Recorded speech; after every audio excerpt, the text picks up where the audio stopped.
오늘 하나님의 말씀은 역대상 28장입니다. 역대상은 29장까지밖에 없어요. 이제 28장 오늘 하고 그다음에 29장 하면 이제 역대 하루 넘어가요. 근데 역대상 역대하는 너무 재미없죠? 이게 말씀이 이런 말 하면 좀 그런데 상당히 재미가 없어요. 역대상 역대하 이제 빨리 지나가면은 재밌는 강해 설교가 나올 거예요. 네, 최순애 목사가 오늘 준비한 것은 역대상 28장입니다. 오늘 본장 역대상 28장에는 다윗의 그 은퇴에 관한 이야기가 이렇게 언급이 되어 있어요. 다윗의 다윗의 그 은퇴에 관한 이야기가 다 이렇게 언급이 되어 있는데요. 우리는 다윗이 처음 왕위에 오를 때 다윗이 오늘 본장 역대상 28장과 다음 장에 29장 역대상 29장에 그 나타나는 것과 똑같이 이렇게 눈부신 태양이 되리라고는 전혀 미처 생각하지를 못했어요. 눈부신 태양이 되리라고는 미처 생각할 수가 없었다고요. 그러나 이제 그는 그의 아들과 부하들에게 엄숙한 고별을 이렇게 하고 있어요. 엄숙한 고별을 하고 있다고요. 우리는 그가 훌륭하게 그의 임무를 수행했다는 사실을 인정하지 않을 수가 없는 것이에요. 정말 너무도 훌륭하게 이렇게 인정 안 할 수가 없어요. 임무를 다윗이 정말 살아생전에 너무도 훌륭한 임무를 수행했다는 사실을 인정하지 않을 수가 없는 거예요. 최순애도 인정해요. 최순애도 인정한다고요. 이스라엘 나라 안의 총회가 다 소집이 되었어요. 이 말씀은 어디에 있어? 1절에 다 기록이 되어 있는데요. 성전을 건축하라는 영광과 멸류관을 솔로몬이 누구예요? 아들이죠. 솔로몬에게 양도하는 엄숙한 선언이 다 이루어졌어요. 이 말씀은 2절부터 7절까지 다 기록이 되어 있는데요. 다윗은 백성들과 솔로몬이 믿음을 그들이 사업으로 택할 것을 이렇게 공고했어요. 이 말씀은 8절부터 10절까지 기록이 다 되어 있어요. 성전을 건축할 모형과 재료가 솔로몬에게 다 양도되었다고요. 이 말씀은 11절부터 19절까지 기록이 다 되어 있고요. 솔로몬은 그 일을 착수하고 계속해서 진행하도록 이렇게 격려를 받았는데요. 이 말씀은 20절하고 21절에 다 기록이 되어 있어요. 자, 지금부터 설교 제목은 백성에 대한 다윗의 분부. 지금부터 분부 말씀은 역대상 28장 1절부터 10절까지. 1절, 다윗이 이스라엘 모든 방백 곧 각 지파의 어른과 세분하여 왕을 섬기는 반장들과 천부장들과 백부장들과 및 왕과 왕자의 산업과 생축의 감독과 환관과 장사와 용사를 예루살렘으로 소집하고 2절, 이에 다윗 왕이 일어서서 가로되 나의 형제들 나의 백성들아 내 말을 들으라. 나는 여호와의 언약궤 곧 우리 하나님의 발등상을 봉헌할 전 건축할 마음이 있어서 건축할 재료를 준비하였으나 3절, 오직 하나님이 내게 이르시되 너는 군인이라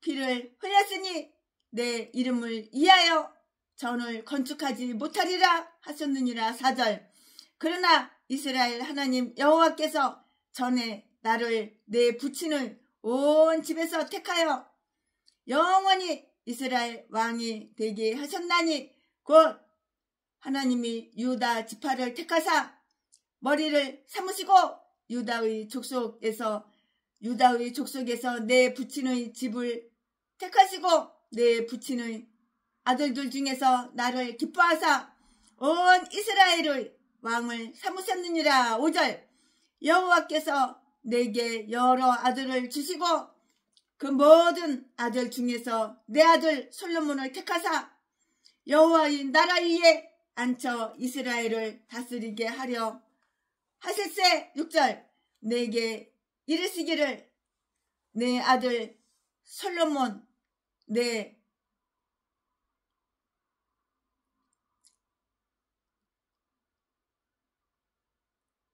여호와께서 5절 여호와께서 내게 여러 아들을 주시고 그 모든 아들 중에서 내 아들 솔로몬을 택하사 여호와의 나라 위에 앉혀 이스라엘을 다스리게 하실 때 6절 내게 이르시기를 내 아들 솔로몬 그가 내 전을 건축하고 내 여러 뜰을 만들리니 이는 내가 저를 택하여 내 아들을 삼고 나는 그 아비가 될 것입니다. 7절 저가 만일 나의 계명과 규례를 힘써 준행하기를 오는 날과 같이 하면 내가 그 나라를 영원히 경국케 하리라 하셨느니라. 8절 이제 너희는 온 이스라엘 곧 여호와의 회중의 보는 데와 우리 하나님의 들으시는 데서 너희 하나님 여호와의 모든 계명을 구하여 지키기로 하라.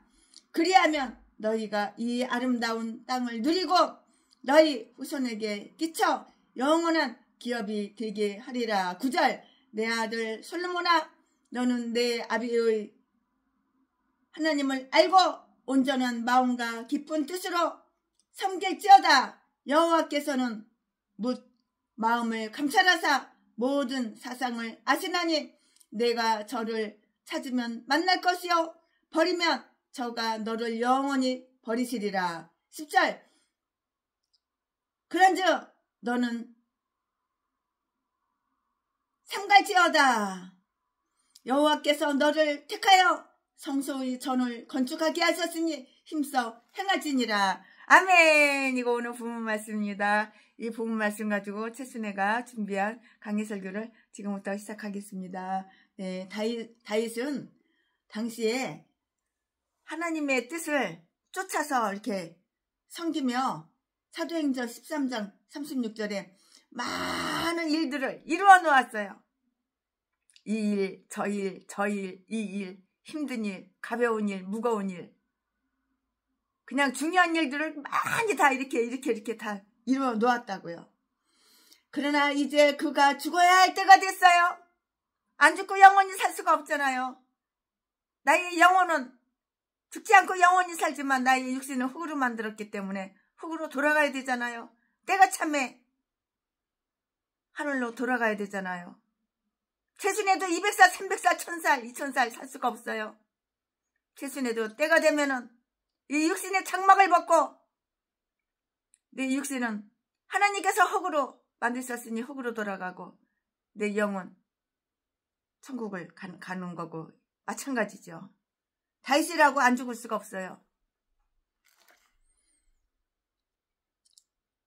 그러나 이제 다윗이 죽어야 할 때가 되었다고요. 늙었으니까, 나이가 많으니까. 그는 다윗의 아들 그리스도의 한 모형으로서 자기의 마지막 날이 가까이 올수록 더욱더욱 분주하였고요. 온 힘을 그의 사업에 기울였다고요. 이때는 열왕기상 1장 1절에서 언급된 대로 이불을 덮어도 따뜻하지가 않는 거예요. 늙었으니까는 이불을 아무리 덮으면 뭐예요? 따뜻하지가 않은 거예요. 너무 많이 늙어가지고요.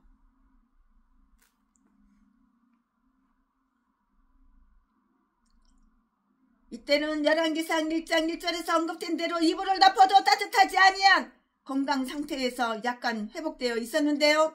그러나 늙은 것을 무엇으로 치료할 수 있겠느냐?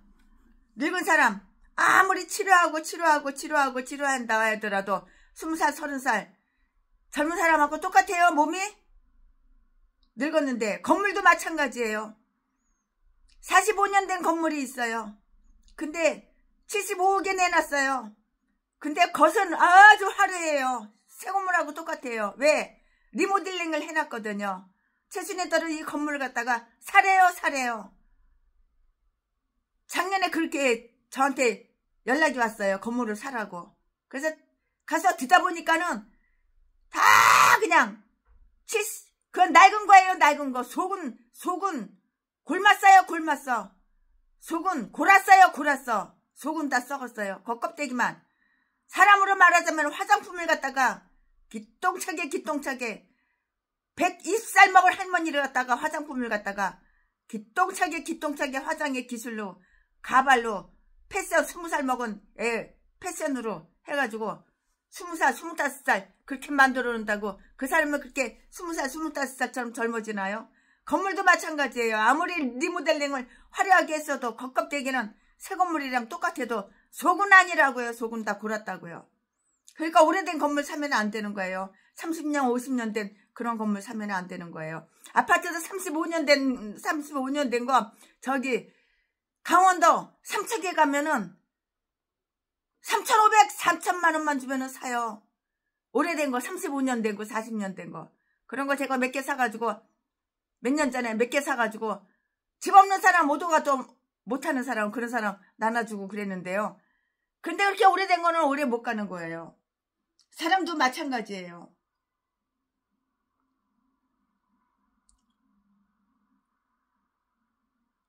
육절 내게 이르시기를 내 아들 솔로몬 그가 내 전을 건축하고 내 여럿들을 만들리니 이는 내가 저를 택하여 내 아들을 삼고 나는 그 아비가 될 것임이라. 9절 내 아들 솔로몬아 너는 내 아비의 하나님을 알고 온전한 마음과 기쁜 뜻으로 섬길지어다. 여호와께서는 문 마음을 감찰하사 모든 사상을 아시나니 내가 저를 찾으면 만날 것이요 버리면 저가 너를 영원히 버리시리라. 내가 하나님을 찾으면 하나님을 만날 수가 있어. 근데 네가 목사인데 네가 하나님을 버리니까 하나님도 너를 만나주지 않고 네 기도 백날 천날 해도 40일 기도 1000번 만번 해도 10번 20번 해도 응답이 안 되고 하나님도 너를 버리신 거야.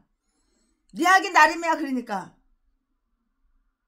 10절 그런즉 너는 삼갈지어다. 여호와께서 너를 택하여 성소의 전을 건축하게 하셨으니 힘써 행할지니라.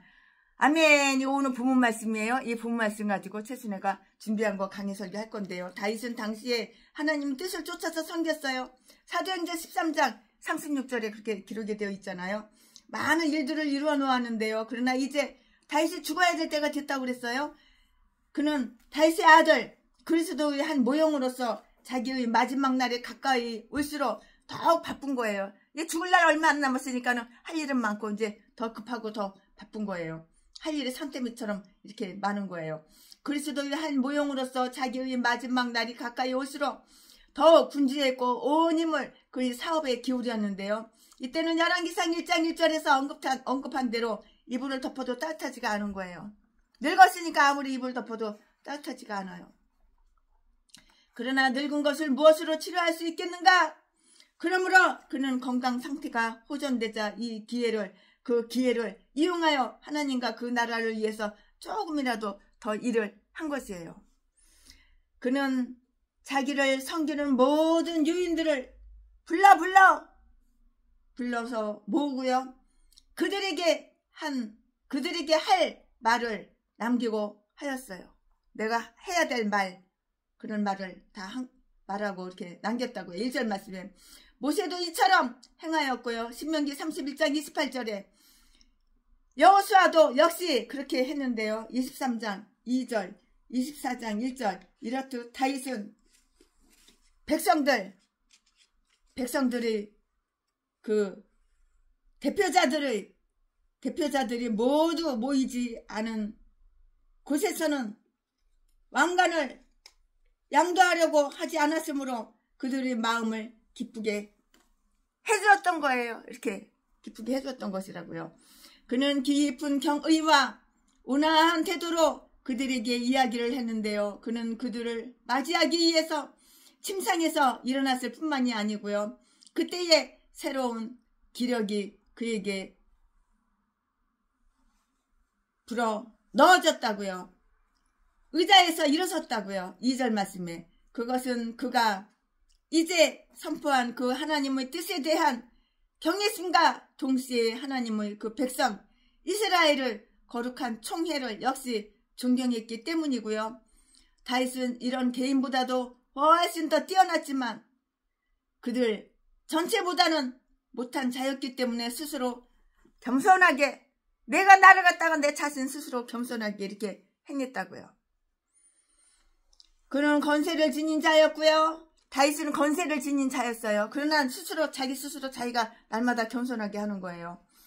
다윗은 권세를 지닌 자였고요. 더욱이 연로하여서 나이가 많아서 연약한 자였으므로 이제 죽을 때가 다 됐으니까 자리에 앉아 이야기해도 충분하게 용납될 수가 있었는데요. 그러나 그는 백성들을 계수하고요. 그들을 다스리는 교만했던 그 마음을 진실로 부끄럽게 여긴다는 것을 여기에서 다 이렇게 보여주려고 이렇게 했던 것이에요.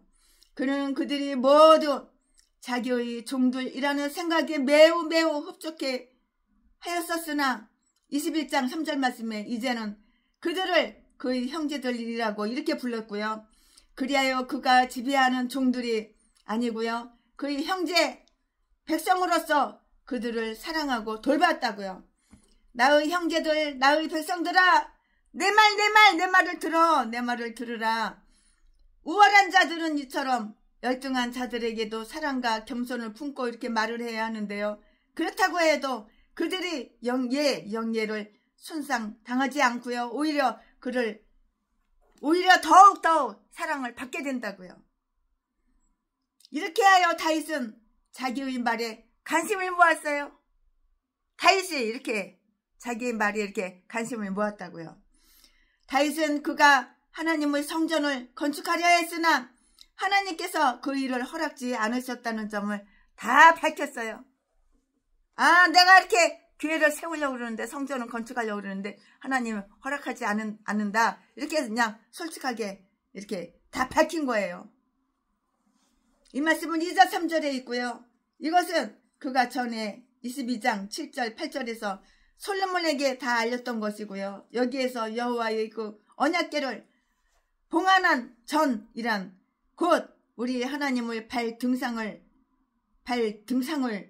봉안한 전이라고 이렇게 적혀져 있는데요. 왜냐하면 하늘은 그의 영광의 보좌이나 땅과 그 위에 세워진 장엄한 성전은 그의 발등상에 지나지 않았기 때문이고요. 위에 있는 세계와 아래에 있는 세상에 나타난 하나님의 영광은 이렇게 다르다고요. 천사들이 그의 보좌를 응위하고 있는데요. 이사야서 6장 1절 말씀에 우리 하찮은 우리 하찮은 인간들은 그의 발등상 앞에서 경배할 따름이라고요. 이 말씀은 시편 99편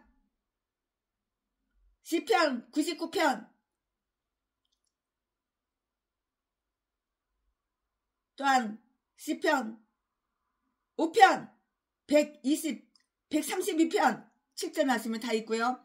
다윗은 자기가 성전을 건축하려는 진실한 마음이 있었음을 입증하기 위해서 건축을 위한 준비를 미리 다 해놨어요. 그런데 하나님께서는 자기에게 다른 일, 곧 이스라엘의 싸움을 주관하는 일을 지정하셨던 거로 성전을 짓는 일은 허락해 주시지 않았다는 것을 그들에게 다 들려주었고요. 다윗은 칼로서 백성들을 섬겨야 했어요. 다윗은 칼로서 백성들을 섬겨야 했으나 다른 어떤 사람은 자와 거울로서 백성을 섬겨야 하는데 평안한 때가 건축할 시기이기 때문이라고요. 사도행전 9장 31절. 평안할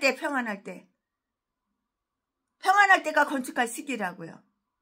그는 먼저 그 자신의 직함을 언급하고요. 그 다음에 왕위를 물려받을 솔로몬에 대해서 이야기하였고요. 이것은 물론 둘 다 아주 거룩한 것이었는데요. 그것은 이 직함을 땅 위에 있는 여느 군주같이 얻은 것은 그건 아니었어요. 즉 섭리가 아니고요. 예언에 의해서 이스라엘의 여호와 하나님께서 그들을 직접 선택하셨고요. 4절 5절 말씀에 그는 장자의 권리를 사칭하지 않았고요. 그것은 연령에 의해서가 아니라 징가에 의해서 다 이루어진 것이에요. 연령에 의해서가 아니에요. 진가에 의해서 이렇게 다 이루어진 것이라고요. 유다는 야고보의 맏아들이 아니었으나 하나님께서 그 지파를 선택하시어 다스리는 지파가 되게 하셨고요. 그리하여 야곱은 유다에게 왕권을 다 줬어요. 왕권 이거 너 거야, 너 거야. 너 가져, 너 가져. 그리고 유다가 왕권을 다 이렇게 유다에게 왕권을 다 줬다고요. 그리하여 야곱은 유다에게 왕권을 다 줬다고요. 이 말씀은 창세기 49장 10절에 기록이 되어 있어요. 이세의 가문이 그 지파의 장손 집안인지는 밝히 나타나 있지가 않아요. 또한 이 이세는 유다의 후손이므로 이스라엘의 장손 집안이 아니고요. 세라가 베레스 앞에 있기 때문인데요. 또 이세가 나손과 살몬의 후손인지도 확실하지가 않아요. 나와 있지가 않아요. 확실하지가 않아요. 나손의 아비인 람에게는 형님이 한 분 계셨어요. 형님이 계셨는데 이 말씀은 역대상 2장 9절에 있는데요. 아마도 보아스나 오벳 이세에게도 형은 있었고요. 있었을 것이다. 최순에 그렇게 생각하는데요. 그러나 하나님은 내 부친의 집을 택하셨다고요. 그렇게 선택하셨다고요. 다윗은 이세의 막내 아들이었어요. 다윗이 누구의 아들이라고? 이세의 막내 아들이라고요. 막둥이라고요. 누가? 다윗이. 다윗은 이세의 막내 아들이었으나 하나님께서 다윗을 기뻐하사 왕으로 삼으신 거예요. 하나님께서 사실은 왕으로 삼으신 거라고요. 기뻐하시사. 이렇게 하는 것이 하나님께 좋아 보였기 때문이고요. 하나님은 그가 기뻐하는 자를 택하시어 또한 다윗처럼 이렇게 하나님이 기뻐하시는 자로 이렇게 만드신다고요. 그러니까 무조건 하나님 마음에 들어야 되는 거야. 하나님이 나를 기뻐하도록 내가 하나님 마음에 들어야 되는 거야. 솔로몬은 다윗의 가장 어린 아들 중에 하나였으나 하나님께서 그를 택하여 보좌에 앉으셨고요. 그것은 하나님께서 가장 지혜롭고 훌륭한 솔로몬으로 하여금 그 성전을 건축하도록 하기 위한 것이었다고요. 하나님이 이렇게 생각이 다 있으셔요. 하나님이 이렇게 계획이 다 있으셔요. 우리 생각하고 하나님 생각하고는 달라요. 우리가 계획 세우는 거하고 하나님의 계획을 세우시는 거하고는 달라요. 이렇게. 그는 하나님께서 솔로몬에게 계획하신 은혜로운 뜻을 그들에게 다 가르쳐줬어요. 알려줬어요. 이 말씀은 6절과 7절에 있는데요. 내가 저를 내 아들로 삼았노라. 이처럼 하나님은 솔로몬을 그리스도의 한 모형으로 곧 너는 나의 아들 사랑하는 아들이라 시편 2편 7절에 이렇게 선포를 했고요. 여호와께서 그를 사랑하셨으므로 여디 디아라 이렇게 부르셨고요. 또한 그리스도도 하나님이 사랑하시는 그런 아들이었는데요. 하나님은 솔로몬에 대해서 이렇게 말씀을 해주셨어요. 그가 내 전을 건축하게 되리라. 그리스도는 복음의 성전의 창시자인 동시에 그 초석이었다고요. 초석. 내가 그 나라를 영원히 경고케 하리라. 이것은 메시아 왕국이 이루어지는 것을 뜻하였는데요. 그 나라는 세세토록 그의 손 안에서 존속될 것이고요. 이사야서 9장 7절 말씀에 누가복음 1장 33절 말씀에 그 다음에는 하나님 아버지께 돌려질 것이나 아마도 그 나라는 영원히 구원주에게로 되돌려질 것이고요. 솔로몬이 나라를 경고케 해 주시리라는 그 약속은 만약에 나의 계명과 규례를 힘써 준행하기를 오늘과 같이 하면 이라는 그 조건부로 다 이렇게 되어 있어요. 솔로몬은 지금 매우 아주 유망하고 훌륭했어요. 만약에 그가 앞으로도 계속해서 그러하면 그 왕국은 경고케 이렇게 될 것이고요. 그렇지 못하면은 그리 되지 않으리라는 것인데요. 만약에 우리가 계속 우리의 그 임무를 갖다가 충실하게 이행한다면 하나님의 은총이 계속되기를 기대할 수 있을 것이에요. 기대할 수가 있다고요. 좋은 가르침을 받고 훌륭히 첫발을 내디딘 자들은 만약에 그들이 한결 갖기만 하면 경인이 행복하게 되리라는 그 사실을 우리는 깨닫고 알고 명심해야 하는 거예요. 이 말씀은 다 명심해야 하는 것이라고요. 명심하자고요. 면류관을 주는 것은 아니지만 그 면류관을 아주 지속시켜 주는 것이에요. 그는 그들이 하나님과 그들의 의무를 계속 고수할 것을 당부했는데요. 이 말씀은 8절에 기록이 다 되어 있고요. 다윗은 대신들이 해야 할 일을 말해 주었고요. 너희 하나님 여호와의 모든 계명을 구하고 지키라. 여호와는 그들의 하나님이었고요. 그러므로 그의 명령은 그들이 규칙이 되어야만 했는데요. 또 그들은 이 모든 것을 경외하고 그들이 양심을 지켜 그것을 구하여야 했고요. 즉 그들은 그들의 의무를 게을리해서는 안 되었고요. 성경을 연구하여 말씀 속에서 권고를 받고 율법에 대한 지식이 많은 자들이 입에서 율법을 찾으며 하나님께 자기들을 가르쳐주고요. 인도해 주실 것을 기도해야만 했다고요. 기도해야만 했다고요. 하나님의 명령은 커다란 관심이 없이는 지켜줄 수가 없는 것이에요. 하나님께서 나에게 명령을 해. 그러면 커다란 관심으로 그 명령을 진행해야 하는 것이에요. 이게 목사야. 이게 하나님의 명령을 거절하면 안 되는 거야. 거기에 대한 엄숙한 의식이 있었는데요. 그는 이 공적인 의무를 이행해야 할 모든 이스라엘 백성이 보는 가운데서 그리고 그들이 하나님께서 들으시는 가운데서 그들에게 명령하셨고요. 하나님이 증인이요. 하나님이 바로 증인이야.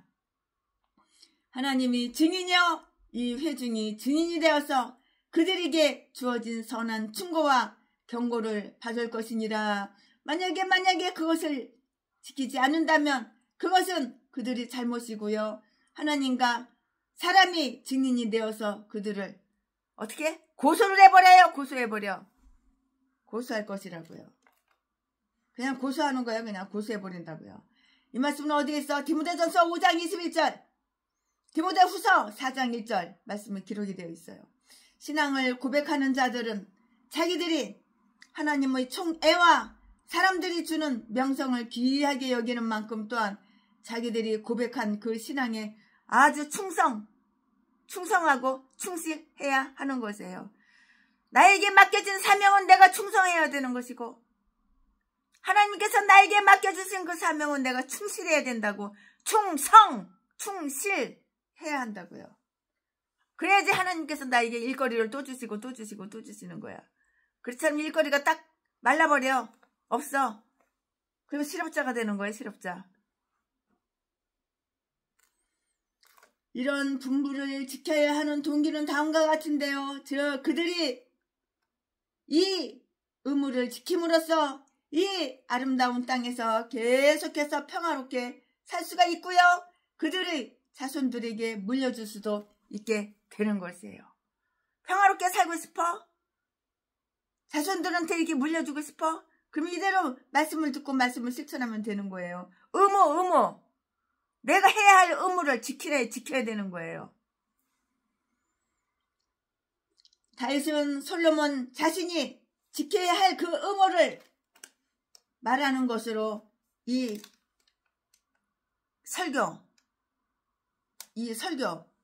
설교를 갖다가 끝낸 거예요. 이 연설 설교를 다 끝냈다고요. 9절 10절 말씀에 그는 솔로몬이 깊은 믿음을 가져줄 것을 간곡하게 당부했고요. 솔로몬이 장차 큰 인물이 될 것이나 믿음을 등한히 해서는 안 된다고요. 그가 비록 현자일지라도 신앙을 없인 여기서는 안 되고요. 저 신앙이 바로 그의 지혜가 되어야 하는 것이에요. 그는 솔로몬에게 다음과 같이 명령을 했어요. 그 솔로몬에게 뭐라고 명령했나요? 솔로몬은 하나님을 자기 아버지의 하나님으로 존경해야 했고요. 왜냐하면 그의 아주 훌륭한 아버지는 자신을 하나님께 바쳤고요. 하나님을 위해서 솔로몬을 교육시켰기 때문이고요. 솔로몬은 하나님의 집에서 태어난 거로 하나님께 대한 의무를 행해야만 했고요. 그 집에서 자라났으므로 하나님께 감사를 드려야 된 거예요. 하나님 감사합니다. 여호와 하나님 감사합니다. 이렇게 감사를 드려야만 했다고요. 감사를 당연히 드려야 했다고요. 하나님으로서 존경해야 했는데, 왜냐하면 그의 훌륭한 아버지는 자신을 하나님께 바쳤고 하나님을 위해서 솔로몬을 교육시켰기 때문이고, 솔로몬은 하나님의 집에서 태어난 거로 하나님께 대할 의무를 행해야 되겠고 그 집에서 자라났으므로 하나님께 감사를 드려야 했다고요. 내 친구요, 또 내 아비의 친구니, 또 내 아버지의 친구인 자를 버리지 말지어다. 그는 하나님을 알고 하나님을 섬겨야 했고요. 하나님을 알지 않고서는 하나님을 올바로 섬길 수가 없는 거예요. 내가 하나님을 알아야지 하나님을 섬기는 거야. 올바로 하나님을 알아야지 섬기는 거야. 그러려면 어떻게 해야 돼? 성경을 갖다가 하루에 5시간은 읽어야 돼. 성경 하루에 5시간씩 한 10년만 읽어봐. 성경 박사가 되고 도사가 돼. 강의 설교 준비하는 거 그렇게 어렵지가 않아. 성경 맥만 잡아봐. 수수수수수 성경이 다 풀려. 성경은 다 이어져 있으니까 끈 하나만 풀면은 수수수수수 다 풀려. 내 친구요, 또 내 아비의 친구인 자를 버리지 말지어다. 그는 하나님을 알고 그를 섬겨야 했고요. 하나님을 알지 않고서는 하나님을 올바로 섬길 수가 없고요. 또 마음을 다해서 그를 섬기지 않는다면 그를 아는 것이 헛될 뿐이고요. 진심을 기울이지 않는 믿음은 무익한 것이라고요. 아무런 이익이 없어요. 나에게 진실이 있어야 되는 거야. 진심이 있어야 되는 거야. 그래야지 나에게 이익이 되는 거야. 그렇지 않으면 무익하다고 아무런 이익이 없는 거예요.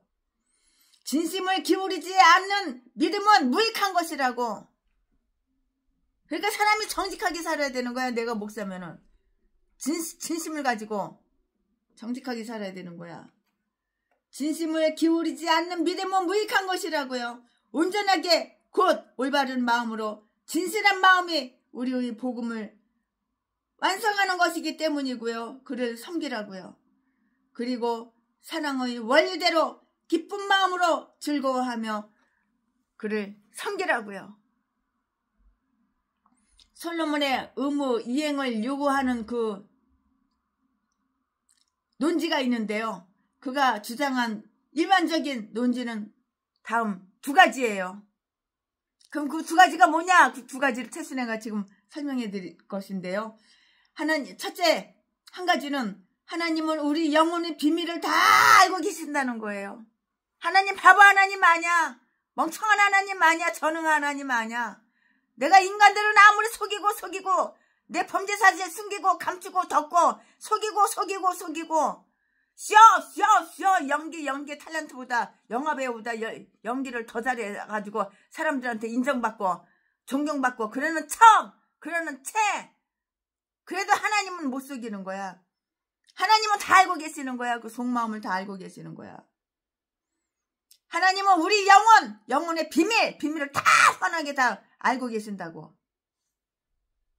최순애도 옛날에 아무것도 모를 때에는, 분별력이 없어가지고 모를 때는 나 어려워, 나 힘들어, 도와줘.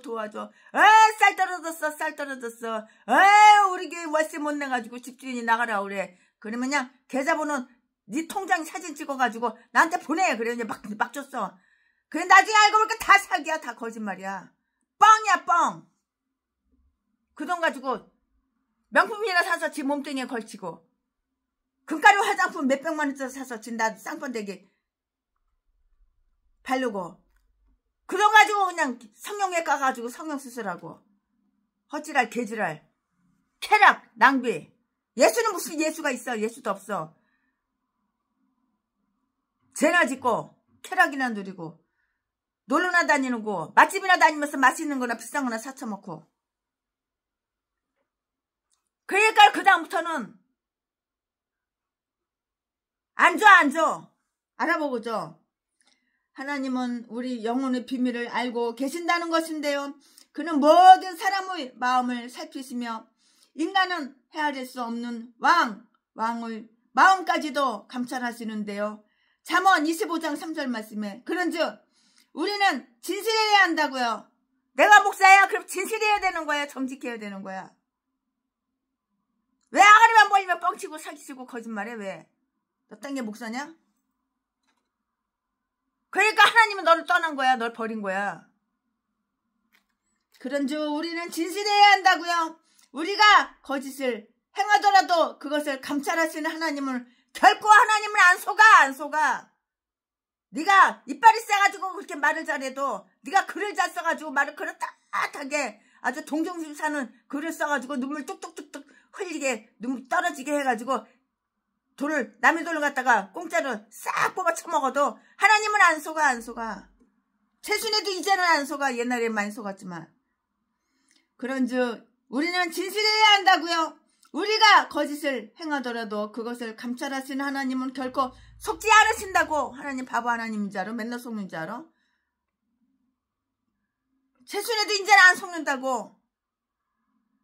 하도 많이 속아봐서 이제는 안 속는다고.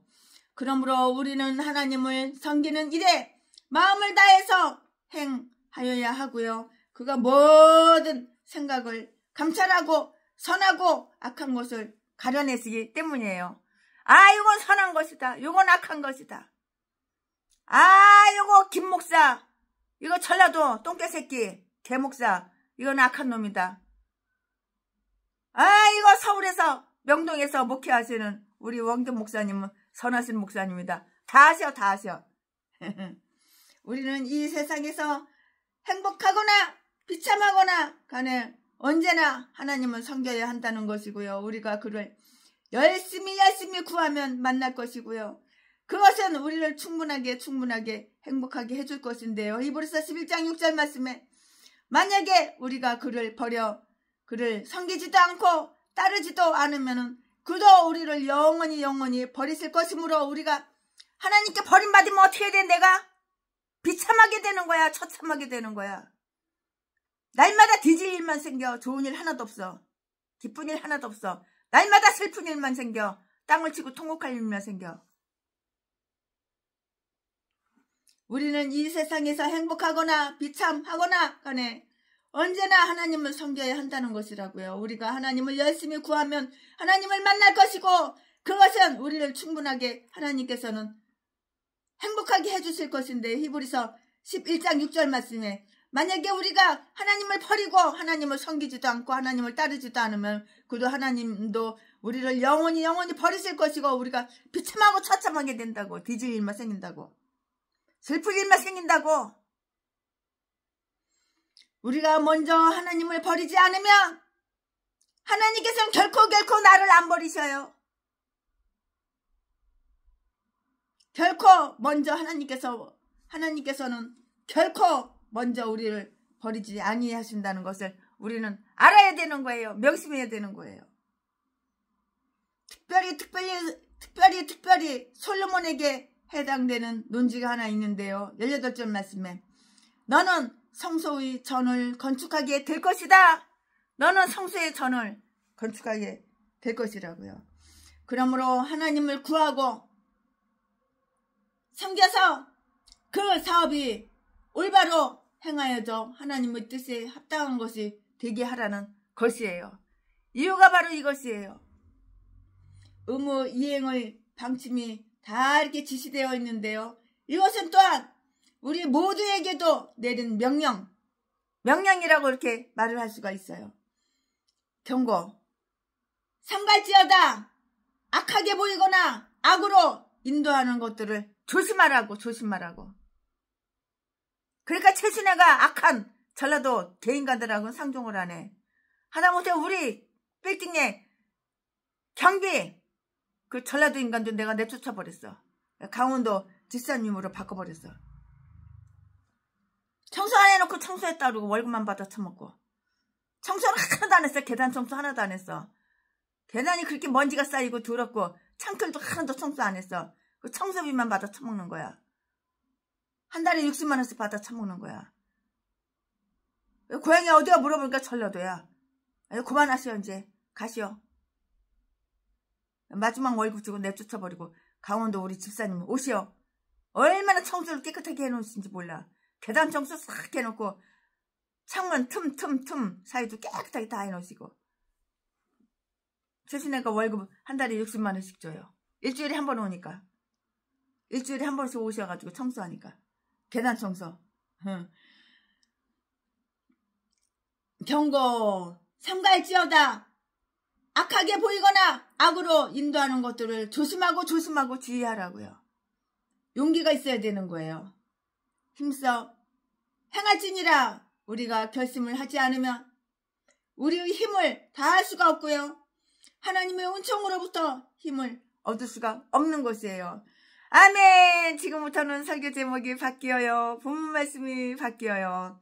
지금부터 설교 제목은 솔로몬에게 책임을 맡김. 솔로몬에게 책임을 맡김. 지금부터 설교 제목은, 지금부터 본문 말씀은 역대상 28장 11절부터 21절까지. 11절. 다윗이 전의 낭실과 그 집들과 그 곡간과 타락과 골방과 속죄소의 석양을 그 아들 솔로몬에게 주고. 12절. 또 성신의 가르치신 모든 석양 곧 여호와의 전의 뜰과 사면의 모든 방과 하나님의 전 곡간과 성물 곡간의 석양을 주고. 13절. 또 제사장과 레위 사람의 단열과 여호와의 전에 섬기는 모든 일과 섬기는 데 쓰는 모든 그릇의 양식을 설명하고. 14절. 또 모든 섬기는 데 쓰는 금기명을 만들 금의 중량과 모든 섬기는 데 쓰는 은기명을 만들 은의 중량을 정하고. 15절. 또 금 등대들과 그 등잔 곧 각 등대와 그 등잔을 만들 금의 중량과 은 등대와 그 등잔을 만들 은의 중량을 각기 적당하게 하고. 16절. 또 진설병의 각 상을 만들 금의 중량을 정하고 은상을 만들 은도 그렇게 하고. 17절. 고기 갈고리와 접대와 종자들을 만들 정금과 금잔 곧 각 잔을 만들 금의 중량과 또 은잔 곧 각 잔을 만들 은의 중량을 정하고. 18절 18절. 또 향단에 쓸 정금과 또 타시는 처소된 그룹들의 식양대로 만들 금의 중량을 정하여 주니 이 그룹들은 날개를 펴서 여호와의 언약궤를 덮는 것이더라. 19절. 다윗이 가로되 이 우유 모든 것의 석양을 여호와의 손이 내게 임하여 그려 나도 알게 하셨느니라. 20절. 또 그 아들 솔로몬에게 이르되 너는 강하고 담대하게 이 일을 행하고 두려워 말며 놀라지 말라. 내가 여호와의 전 역사의 모든 일을 마칠 동안에 여호와 하나님 나의 하나님이 너와 함께하사 내게서 떠나지 아니하시고 너를 버리지 하시리라. 21절. 제사장과 레위 사람의 단열이 있으니 여호와의 전의 모든 역사를 도울 것이요 또 모든 공역에 공기한 공장이 기쁜 마음으로 너와 함께 할 것이요 또 모든 장관과 백성이 온전히 내 명령 아래 있으리라. 아멘. 오늘 부분 말씀입니다.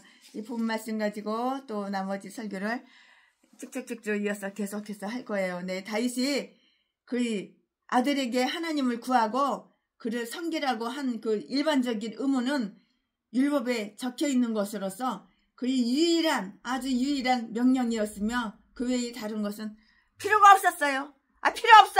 필요 없다고. 그 외의 거? 필요 없어. 필요가 없었다고요. 그러나 성전을 건축하는데 가나요? 다윗은 그에게 세 가지를 이렇게 말했어요. 세 가지를 말했다고요. 건축한 건축할 모형을 다 이렇게 가르쳐 주었고요. 그것은 솔로몬이나 그의 건축자들이 한 번도 본 적이 없는 건물이 될 것이기 때문이고요. 모세가 산에서 장막을 지으려 할 때 지시한 모형을 본 것과 똑같이 히브리서 8장 5절 말씀에 다윗에게도 여호와의 손이 그에게 임하여 지어야 할 성전의 그 모형을 다 가르쳐 주었는데요. 다 가르쳐 주셨는데요. 19절 말씀에 그것은 천사가 그렸거나 그림처럼 다윗의 머리에 정확하고 뚜렷하게 새겨졌었고요. 그러나 그는 성령에 의해서 이 모형을 얻었는데요. 12절 말씀에 이렇게 모형을 얻었다고 이렇게 12절 말씀에 적혀 있어요. 그러나 일을 할 때에는 다윗의 신앙심이나 솔로몬의 지혜에서 나온 생각이 들어가서는 안 되고요. 성전은 신성한 것이므로 그리스도의 모형이 되어야 하고요. 그러므로 그것은 아주 편리하고 우아할 뿐만이 아니라 무게 있는 것이라야 이렇게 한다고요. 또 성전은 일종의 성내 전임으로 인간의 기술이나 고안에 의해서 이렇게 건축되어서는 안 되고요. 거룩한 자에 의한 그 모형이 만들어져야 되는 거예요. 참된 성전이며 교회 곧 복음의 성전이고요. 또한 하늘에 계신 영원한 성전인 그리스도는 하나님의 뜻에 의해서 하나님의 지혜로 계획된 자였고요. 하나님의 영광과 우리를 위해서 이 세상에 내려오도록 이렇게 정해지신 자였는데요. 다윗은 솔로몬에게 모형을 말해주면서 준비할 것과 규례대로 행할 방도를 이렇게 다 가르쳐줬고요. 그리스도가 그의 복음 교회를 세울 것을 제자들에게 명령했을 때 그는 그것을 정확한 모형을 다 가르쳐주면서 그가 지시한 것을 반드시 지킬 것을 이렇게 명령을 했어요. 명령을 했다고요. 우리 교회에도 최신의 비서가 있어요. 비서가 우리 전도사님이 계셔요. 물론 월급을 드리죠. 그런데 명령하면 착착 일을 얼마나 깔끔하고 정확하고 지혜롭게 잘하는지 너무너무 감사해요. 나이도 어리면서 말도 고분고분 잘 듣고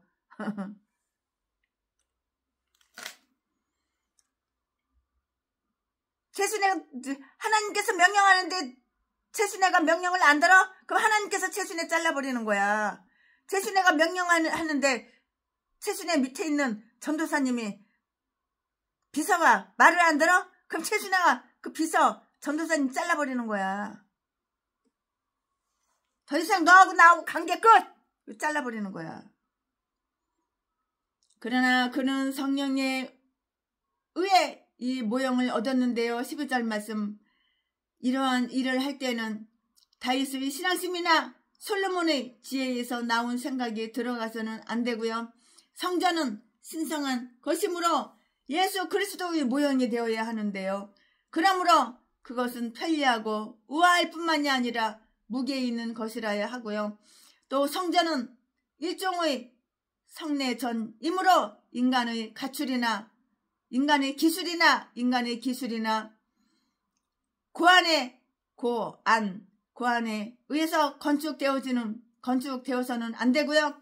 거룩한 자에 의해서 모형이 만들어져야 하는 것이에요. 이렇게 하면 안 되고 저렇게 하면 안 되고 저렇게 하면 안 되고 이렇게 하면 안 되고 거룩한 자에 의해서 모형이 만들어져야 된다고. 뭐가 성전이 교회 성전이 참된 성전이며 교회 곧 복음의 성전이고 또한 하늘에 계신 영원한 성전인 그리스도는 하나님의 뜻에 의해서 하나님이 지혜로 계획된 자였고요. 하나님의 영광과 우리를 위하여 이 세상에 내려오도록 이렇게 정해지신 자였다고요. 다윗은 솔로몬에게 모형을 말해주면서 준비할 것과 규례대로 행할 방도를 다 가르쳐줬어요. 그리스도가 그의 복음 교회를 세울 것을 제자들에게 명령했을 때 그는 그것이 정확한 모형을 알려주면서 그가 지시한 것을 지킬 것을 명령을 한 거예요. 내가 지시한 건 지켜! 이렇게 명령을 한 거예요. 안 지켜? 그러면 자르는 거야. 이제 끝이야, 끝. 다윗은 여기에서 솔로몬에게 전의 낭시를 첨탑처럼 다른 것보다 높이 세울 것을 모형으로 아주 특별히 설명해 주었다고. 그리고 나서 곡간과 다락방, 골방과 같이 연잡해 있는 아주 거룩하며 가장 성스러운 방에 대해서 언급하였고요. 특히 속죄소에 대해서 언급하였는데 11절 말씀에 사면방과 곡간에는 성물들을 쌓으라고 이렇게 지시를 했다고요. 더 이상 사용할 필요가 없어진 것들은 곧 모세가 세운 그 성막과 그 안의 기구들이 이곳에 놓여 있었다는 것이에요. 이것은 모세 시대의 모든 경세와 모든 의식과 예식들은 때가 차면 아주 정중하게 물러나게 되고요. 그곳에 좀 더 좋은 축복이 들어갈 수 있게 이렇게 된다는 것을 시사해 주는데요. 그는 솔로몬에게 제사장들이 반열과 예배 때 쓰는 모든 그릇의 모형과 13절 말씀에 그릇들의 병거의 모형을 다 설명해 줬어요. 이렇게 저렇게 다 설명해 줬어요. 이 말씀은 18절에 다 기록이 되어 있고요. 속죄소 위에 있는 두 그룹 외에 200에서 자벽에 닿는 커다란 두 날개, 열왕기상 6장 23절 이하에 달도록 솔로몬에게 이렇게 설명을 했는데요. 이 모형은 병거라고 이렇게 불리우는 것이었어요. 이 모형이 뭐라고? 병거라고 이렇게 불리우는 것이었다고요. 왜냐하면 천사들은 바로 하나님의 병거이기 때문이에요. 시편 68편 17절 말씀에 그는 성전의 그릇을 만들기 위한 가장 값진 재료들을 주었는데요. 다윗은 그 모형보다 못한 것을 만들지 않기 위하여 금과 은으로 만든 그릇의 무게를 정확하게 측정하였고요. 성막에는 정금 등대가 하나밖에 없었어요. 딱 하나밖에 없었으나 성전에는 은으로 된 등대 이외에도 10개의 금 등대가 있었는데요. 열왕기상 7장 49절 말씀에 그들은 아마도 손 등잔이었을 것으로 이렇게 생각할 수가 있어요. 15절 말씀에 성막에는 식탁이 하나뿐이었으나 성전에는 진설병을 놓는 금 식탁 이외에 다른 용도로 쓰여지는 10개의 그 금 식탁이 더 있었고요. 역대하 4장 8절에 또한 은상들도 있었는데요. 왜냐하면 성전은 성막보다 매우 컸어요. 성막보다 더 훨씬 더 컸다고요. 성막보다 매우 컸으니까는 그렇게 말을 할 수가 있는 거예요. 성전에는 진설병을 놓는 금 식탁 외에 다른 용도로 쓰여지는 10개의 금 식탁이 더 있고요. 역대하 4장 8절 말씀에 또한 은상들도 있었는데요. 왜냐하면 성전은 성막보다 매우 컸으므로 그에 비해 기구들이 많지 않으면 초라해 보이기 때문이에요. 이야, 식탁이 테이블이 다 금덩어리야. 트럼프네 집도 그 변기가 금덩어리고 금으로 만들었고 그 욕조도 금으로 만들었고 하다못해 그 트럼프 마누라 멜라니아가 낳은 그 애기 그 유모차도 금이었다고 그렇게 얘기를 해요. 다 금이야 금.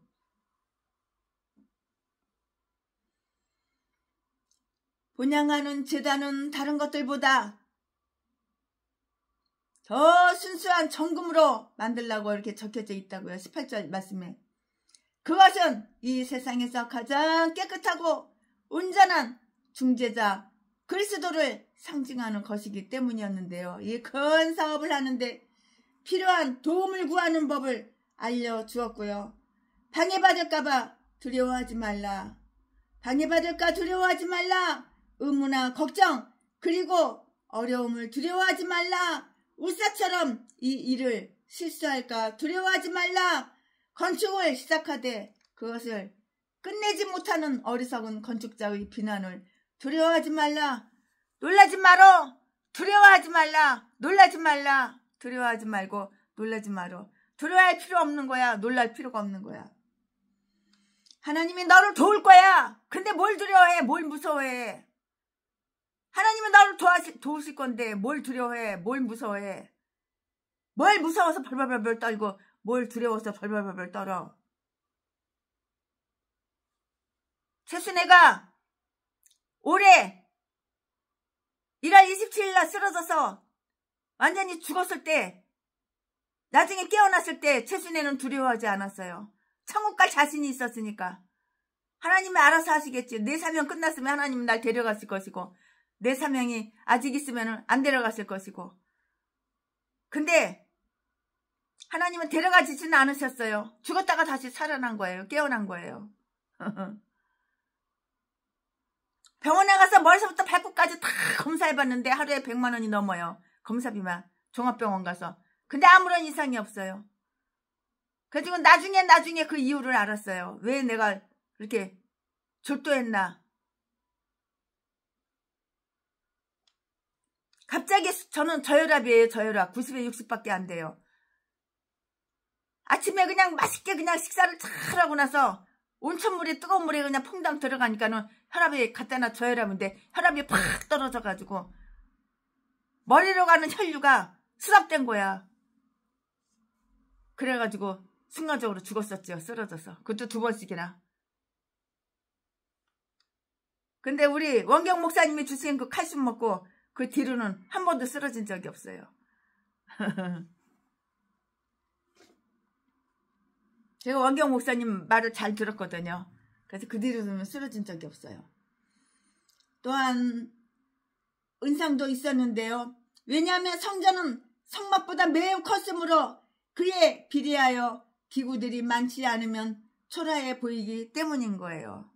그러니까는 밥 먹고 나서 3시간 있다 목욕을 해야지. 밥 먹자마자 바로 온천물에 그 뜨거운 물에 가서 퐁당 가서 들어가서 앉아있으면 혈압이 팍 떨어져가지고 그냥 졸도하는 거예요. 그러다가 그래서 사람들이 많이 죽는데요. 심장이 멎으니까. 분양하는 제단은 다른 것보다 더 순수한 정금으로 만들라고 이렇게 적혀 있는데요. 18절 18절 말씀에 그것은 이 세상에서 가장 깨끗하고 온전한 중재자 그리스도를 상징하는 것이기 때문인 것이에요. 우리 장로님 형님은 그냥 걸어가다가 픽 쓰러졌는데 그냥 죽었어. 근데 깨어나지를 못했어. 그래서 화장터에 가가지고 화장시켜가지고 그 뼈가루를 갖다가 그냥 강에다가 확 뿌려버리더라고. 형제들이. 참 인간이 허무해. 그 인간은 그렇게 예수를 믿으라고 전도를 해도 예수 안 믿더니 지금쯤은 뒤졌으니까 지옥에 있겠지. 분양하는 제단은 다른 것들보다 더 순수한 정금으로 만들라고 이렇게 적혀져 있는데요. 18절 말씀에 그것은 이 세상에서 가장 깨끗하고 온전한 중재자 그리스도를 상징하는 것이기 때문이었고요.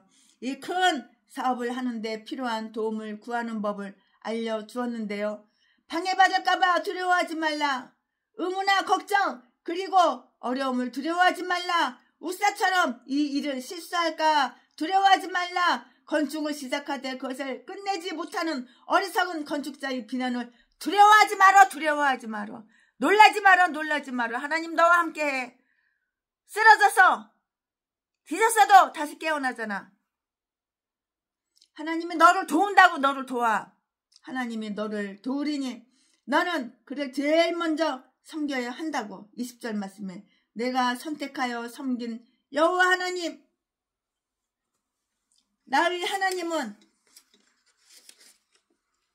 항상 나와 함께 계셔서 나를 번영하게 하셨으니 내가 그의 권능과 선함을 경험하였도다. 내가 그 하나님을 내게 권고하노니 그가 너와 함께 하시며 명하시고 힘을 주시어 너를 번성케 해주실 것이라고요.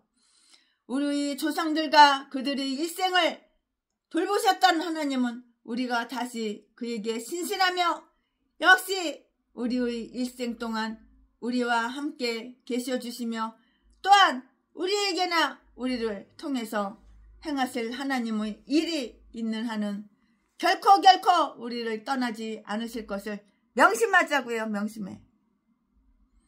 여호수아가 받은 격려는 솔로몬의 것과 똑같았으며 여호수아 1장 5절 말씀에 이것은 모든 믿는 자들에게 주어진 것이었고요. 히브리서 13장 5절 말씀에 그가 내게서 떠나지 아니하고 너를 버리지 아니하시리라. 그가 너를 버리지 않는다고, 너를 떠나지 않는다고. 믿어. 두려워하지 말고 믿으라고. 그가 내게서 떠나지 아니하시고 너를 버리지 아니하신다고. 하나님은 인간이 먼저 그를 떠나지 아니하는 한 결코 아무에게도 그 인간 먼저 하나님은 안 버려. 떠나지 않으신다고요. 믿음이 이기네. 믿어봐. 믿은 대로 그대로 되는 거야. 선한 자들이 너를 도울 것이라고요. 21절 말씀에 제사장들과 레위 사람들은 너를 충고해 줄 것이며 너는 그들과 상의할 수 있으리라. 내게는 훌륭한 일꾼들이 있으니 그들에게는 기꺼운 마음과 기술이 있느니라. 기쁜 마음과 기술, 이 두 가지는 일꾼들이 중요한 재산이며 이거 얼마나 큰 재산이에요. 중요한 재산이죠. 기쁜 마음과 기술, 이 두 가지는 일꾼들이 정말 중요한 재산이에요. 꼭 돈만 재산이 아니에요. 기술이 재산이잖아요. 마음이 기쁜 거 얼마나 큰 재산이에요. 기쁜 마음과 기술, 이 두 가지는 일꾼들이 중요한 재산이며 성전 일을 하는 자들에게는 특히 그러하다고요. 마지막으로 방백들과 백성들은 이 사업을 거역하거나 해방하지 않고 모두 내 명령을 따를 것이며 각자 자기의 맡은 임무를 충실하게 행하여 그 일을 촉진시킬 것이라고요. 모든 무리가 진실을 다하며 해방하는 자가 없을 때 선한 사업은 잘 이루어질 것이라고요. 아멘. 최순애가 오늘 역대상 28장 강해설교 준비한 것은 여기까지가 끝입니다. 할렐루야. 사랑합니다. 사랑합니다. 여기까지가 끝입니다. 최순애가 준비한 것은 여기까지가 끝입니다. 나 주님의 기쁨 되기 원하네. 내 마음을 새롭게 하소서. 새 부대가 되게 하여 주사. 주님의 빛 비추게 하소서. 내가 원하는 한 가지 주님의 기쁨이 되는 걸. 내가 원하는 한 가지 주님의 기쁨이 되는 것. 아멘. 감사합니다.